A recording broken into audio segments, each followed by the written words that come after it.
Bwana bila kuchoka tunaomba mzidi kutusupport sisi vijana wetu bwana, na tuko katika industry ya sanaa. So yeah, hapo Sema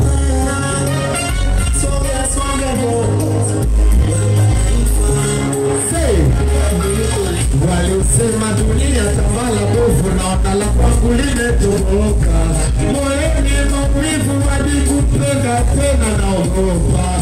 Sio kama najikosha ila nahuzunia maumivu. Nani atakaye nijibu haya maumivu ninayo? Nilipa imani kuwa atachelewa atarudi. Kumbe nikawa mjinga nasubiri jene ya pochi. Siku niliyompisha pete watu wote walipiga makofi.